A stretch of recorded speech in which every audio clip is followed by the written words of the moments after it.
Na terça-feira, hoje, se marca uma mudança no Líbano. Pela primeira vez desde o início da guerra entre Israel e o Hezbollah, o exército libanês começou a assumir controle de uma área dominada pelo grupo terrorista no sul do país.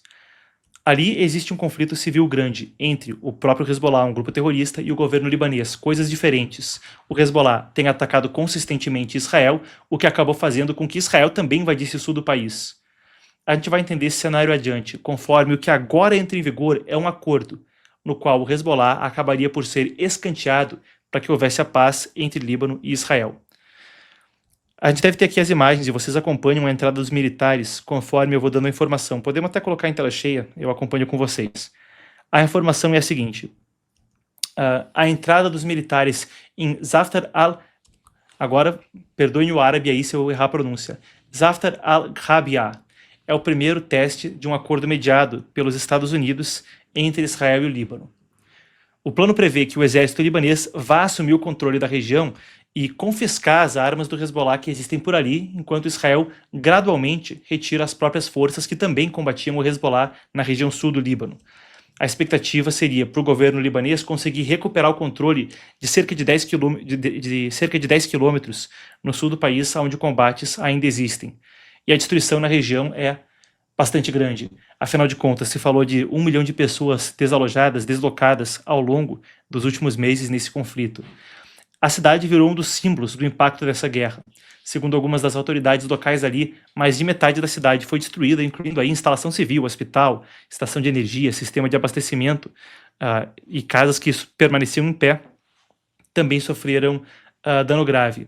Ali se vê, por exemplo, o exército fazendo varredura para tentar identificar a questão de mísseis, ou minas terrestres, melhor dizendo, tentar identificar resquícios que possam ainda trazer dano à vida cotidiana na cidade.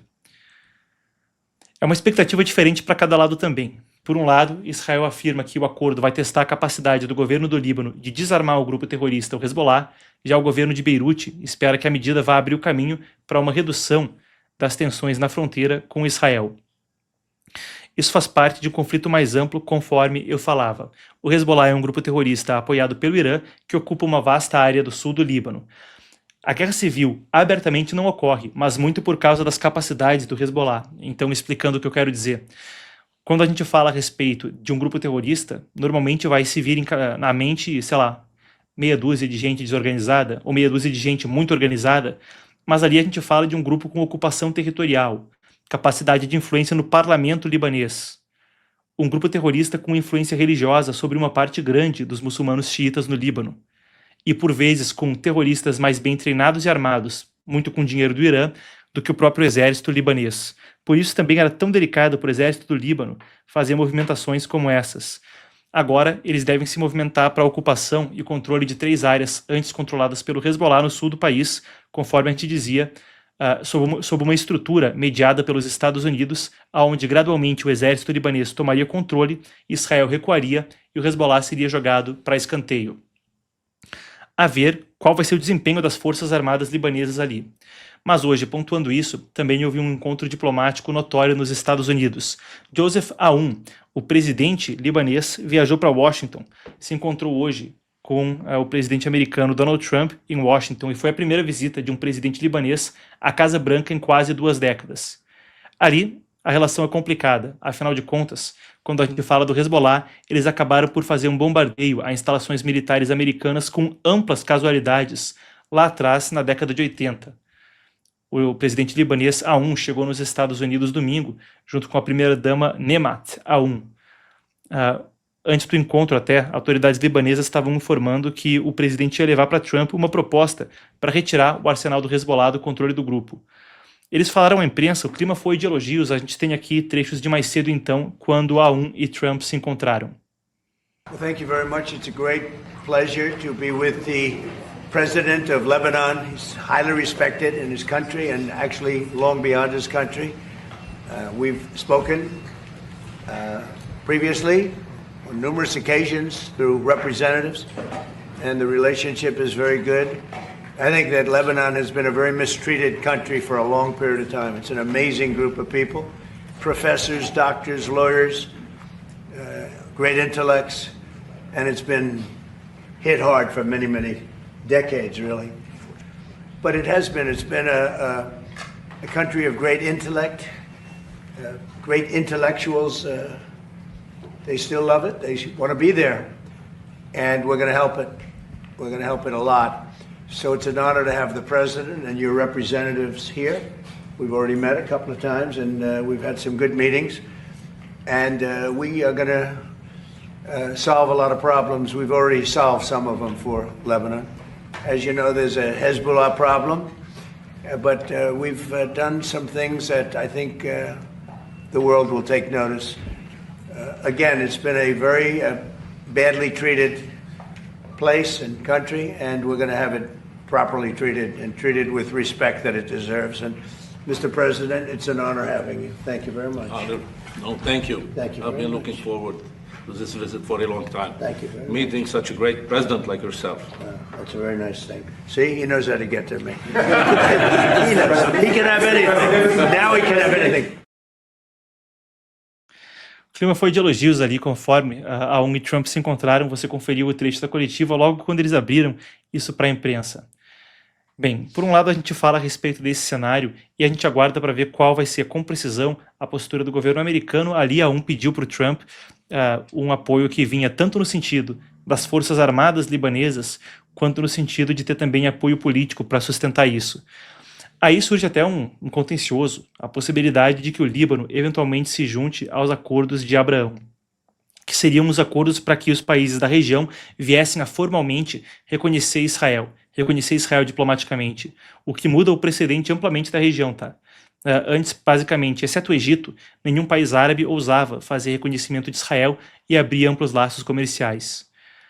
No último governo Trump, a gente viu a iniciativa dos acordos de Abraão e desde então Marrocos, Bahrein e Emirados Árabes, creio que foram esses, talvez esteja perdendo algum, talvez Sudão do Sul, tenham se juntado à iniciativa e passado a reconhecer Israel. E um dos grandes pontos que Donald Trump sempre fala sobre o Oriente Médio é expandir esse reconhecimento para abranger mais países como parte de uma era de paz no Oriente Médio.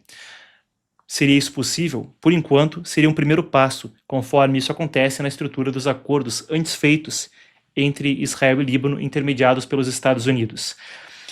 Eu quero conectar isso com o que acontece no Irã, porque quando se fala sobre o remodelamento do Oriente Médio a partir do conflito que ora acontece entre Estados Unidos e Irã, também passa muito pela posição de Israel e pelo que pode acontecer na sequência em termos de países árabes, dos países do Golfo. Vou ler uma notícia aqui que se conecta com tudo isso. Então, horas antes da coletiva na Casa Branca, a Síria anunciou a apreensão de 226 granadas que estavam sendo transportadas em direção ao Líbano. A gente tem aqui as imagens. Aí está então a apreensão feita pela Síria. 226 granadas apreendidas. Até num belo, parece ser um Mercedes 190E. Quem gosta de carro pode me corrigir se eu estiver errado. Mas nesse belo veículo, então, foi feita a apreensão da carga infeliz de 190, ou melhor, 190 é o 190E que é o Mercedes, perdão, 226 granadas transportadas em direção ao Líbano. Pedia licença para o público, né? Uma nave aí como essa. Mas voltando para a notícia. O material foi localizado nesse veículo, então, interceptado na passagem de fronteira entre a Síria e o Líbano, estava escondido em compartimentos secretos e existiria a possibilidade de que essas granadas fossem transportadas até ali. Chama a atenção quando a gente fala especificamente a respeito... pessoal falando da Jordânia, sim, perfeitamente. Mas quando a gente fala a respeito da situação do Oriente Médio e as possibilidades que se abrem, indo da notícia para a análise com o que há no horizonte, caso o controle das áreas do sul do Líbano pelo exército libanês conseguisse realmente afastar o Hezbollah e abrir caminho para uma reconfiguração dos laços com Israel. Primeiro sobre o Hezbollah. Eu peguei essa notícia sobre a Síria porque Trump já havia dito anteriormente que ele preferiria que a Síria combatesse o Hezbollah ao invés de Israel, mas a gente vê essa reconfiguração da região passando também por isso. Em dezembro de 2024, acaba tendo a revolução na Síria, que acaba com o governo da família Assad. Bashar al-Assad foge para Moscou, o partido Baath e o pai dele, o Hafez al-Assad, basicamente dominavam a política do país desde a década de 70, com um governo que se tornou mais e mais autoritário depois da Primavera Árabe e do pico da Guerra Civil na Síria em 2015. Aquela reconfiguração onde Assad sai da Síria abre o caminho para que o Hezbollah mais e mais seja enfraquecido. se perde uma ponte terrestre que ia do Irã, através depois de milícias pelo Iraque, chegando no governo de Assad na Síria, que poderia fazer vista grossa, tendo o Irã como um aliado, e chegando então ao Hezbollah no Líbano e às fronteiras de Israel. O desmantelamento desse tipo de rede logística se aprofunda conforme se fala a respeito de não só a Síria ter um tom mais duro com o Hezbollah, com o novo governo e sob pressão da Casa Branca, mas também se o exército libanês conseguir de fato, com o apoio americano e com muita pressão israelense, eventualmente desmantelar a ação do Hezbollah no país. Um assunto que é ultra complexo por natureza, mas que também abre esse panorama aonde, por essa perspectiva, poderia haver aí um desmantelamento mais amplo da estrutura do grupo terrorista. Enquanto eu passo pelo assunto, vamos também trazer atualizações a respeito da guerra de forma mais abrangente no Oriente Médio. Estava trazendo atualizações ontem, quando os Houthis anunciaram que iam fechar o Estreito de Bab el-Mandeb para a Arábia Saudita. Então, aprofundando em tese, a crise de petróleo e os preços de fato têm subido. Nesse sentido, eu pontuo o seguinte. A gente viu ao longo das últimas horas as seguintes informações e eu estou também sendo atualizado em tempo real. A Guarda Revolucionária do Irã diz agora, 56 minutos atrás, então, o quê? Logo antes da gente entrar no ar, que alvejou sistemas de radar no Kuwait. Então se vê uma continuidade dos ataques por parte do Irã contra aliados americanos na região. Depois a gente tem aqui o seguinte cenário.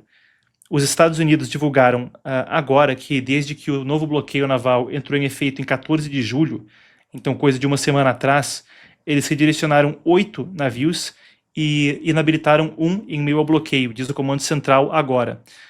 E instantes atrás, o secretário da Guerra Pete Hegseth acaba de divulgar que o custo da guerra até esse momento foi de 37,5 bilhões de dólares aos cofres americanos.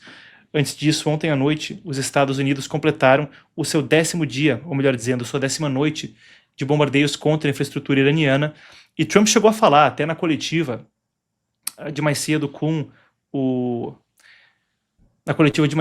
o presidente do Líbano, que Pickaxe Mountain, que seria uma região onde haveria centrífugas nucleares, seria um alvo a ser bombardeado em breve. Nas palavras de Trump, se eles pudessem fazer qualquer coisa a respeito, eu ia manter o segredo para a gente ter a capacidade operacional em sigilo. Mas como eu acho que eles não podem fazer nada sobre isso, eu posso confirmar que nós iremos atacar em breve.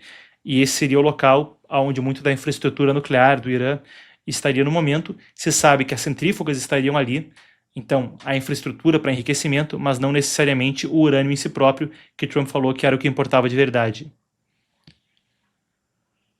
Existe uma avaliação que circula até na imprensa recentemente, o Wall Street Journal publicou isso, de que havia ali essa detecção, então, de material nuclear. Creio mesmo que a gente tenha o Trump comentando sobre o assunto. Vamos lá. And we will absolutely attack the new site that they're talking about. I mean, how about these people? They're in this because of nuclear weapons, and they're trying to possibly reconstitute a site. We'll hit that site. Any site where they're even thinking about nuclear, we'll be hitting it very, very powerfully. Now, nobody knows, except the Iranians, the damage that we've done to them. We have done damage that will take them 20, 25 years to recover from. So if we left tomorrow, we had a big success. But we're not leaving tomorrow.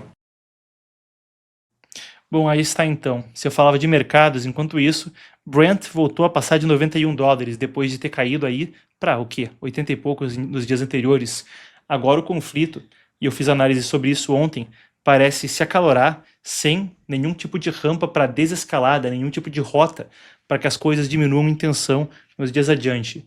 Trump fala que o Irã quer negociar, mas que no momento o cenário é um aonde o preço é cobrado. Ontem eu fiz análise mais profunda sobre isso, mas, em dúvida entre se isso pode escalar militarmente conforme não há espaço para negociações, existe uma espécie de zona cinzenta onde o futuro é nebuloso por agora.